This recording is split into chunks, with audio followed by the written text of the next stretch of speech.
So ito na pala yung araw. Naalis na ako sa Tubosan Negros Occidental at pupunta pala ako sa Antipolo. Kasama nila Ate Shet kaya Kerax. Nagpa-picture pala sila sa akin dito bago ako umalis. At ihahatid pala ako ng kuya ko dun sa airport. Grabe ang pogi niya.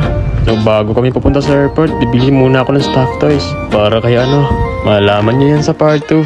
So ito na nga, andito na nga ako sa airport. Kasama ko yung kuya ko. Ang solid talaga ng kuya ko, sinamahan talaga ako. At bago ako sasakay sa aeroplano, bibili muna ako ng pasalubong kila Kuya Keras at Ate Shay.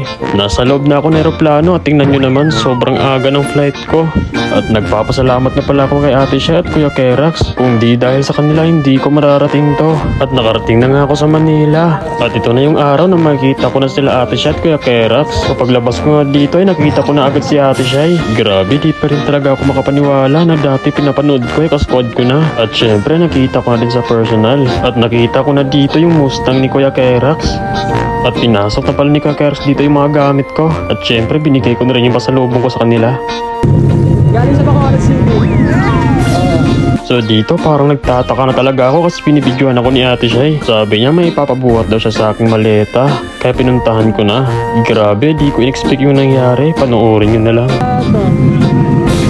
Sinika, hindi ko sinika guys. Hindi ko sinika. Bakit di ko alam yun?